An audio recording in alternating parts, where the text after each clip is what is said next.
What's up, everybody? JJ here, and today I wanted to talk about kettlebell swings. So there's two types of kettlebell swings that we do a lot, and that's the American swing and the Russian swing. So really, the Russian swing should just be called swings because they're the ones that invented it, and the Americans changed it. But I like to make sure we differentiate between the two so people understand which one we're doing. Just like I like to say kipping pull-ups or strict pull-ups instead of just pull-up, because then it leaves ambiguity.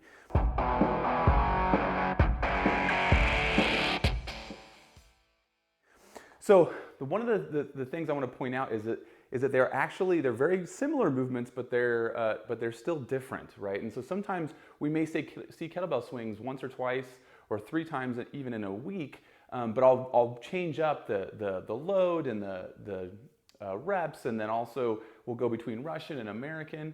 But let's talk about the differences. So first, the Russian swing is where we're going to bring it up to about eyeball height with the arms straight. So I don't like to see the bastardized. These are not Russian swings. I don't care who you are. That's some sort of weird curl, all right? So don't do those. Make sure that you're hinging at the hip and you're driving that kettlebell out in front of you, almost like you're trying to throw it away from you out here. Okay, so the arms are straight. You're going to use your core and your lats to keep yourself from going forward. And this is a much more of a pure hinging movement where we're going to keep the knees relatively straight. They're not locked, but they're relatively straight. And we're going to hinge from the hips. So we're really feeling it in those glutes and hamstrings.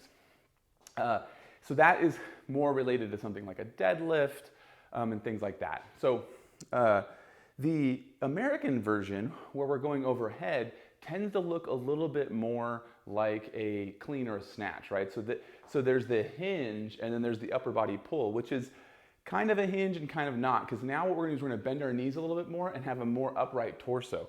So for the American swings, when we're going overhead, we're going to bend the knees a little bit more, and then we're going to get a little bit more aggressive pop at the top. So you can see I'm not tipping forward. So this is the Russian swing, and that's the American. Now it's okay to bend the arms a little bit. In fact, that makes it easier to get overhead. When you do the full arc, sometimes it's hard to stop and control when you go overhead. So just make sure that you understand the differences, that this is more of a clean or a snatch.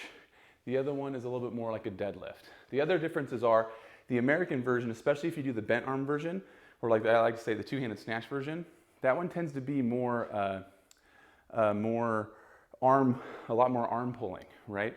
And so that one blows the grip up faster. And we'll usually do American swings with lighter loads. The Russian swings, we'll usually go a little bit heavier loads, and there's a faster cycle time, right? So the faster cycle time makes it a little bit more cardio.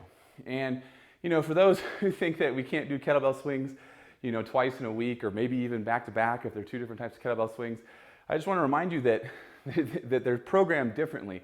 We're not going to be doing 200 kettlebell swings and then the next day to do 200. We might do like 40 or 50 total in a workout with a bunch of other stuff, and then the next day we might do a different swing and different reps, right? So it's okay to do kettlebell swings on back-to-back days. There actually is a program where people do literally 1,000 kettlebell swings every single day in a row, right? So there are people who do swings every single day. When done correctly and done in the right sets and reps, you can do them every single day, and they're really good for you. So that's it for today, guys. The differences between American and Russian and how it relates to programming. Thanks a lot, guys. I'll see you in the next video.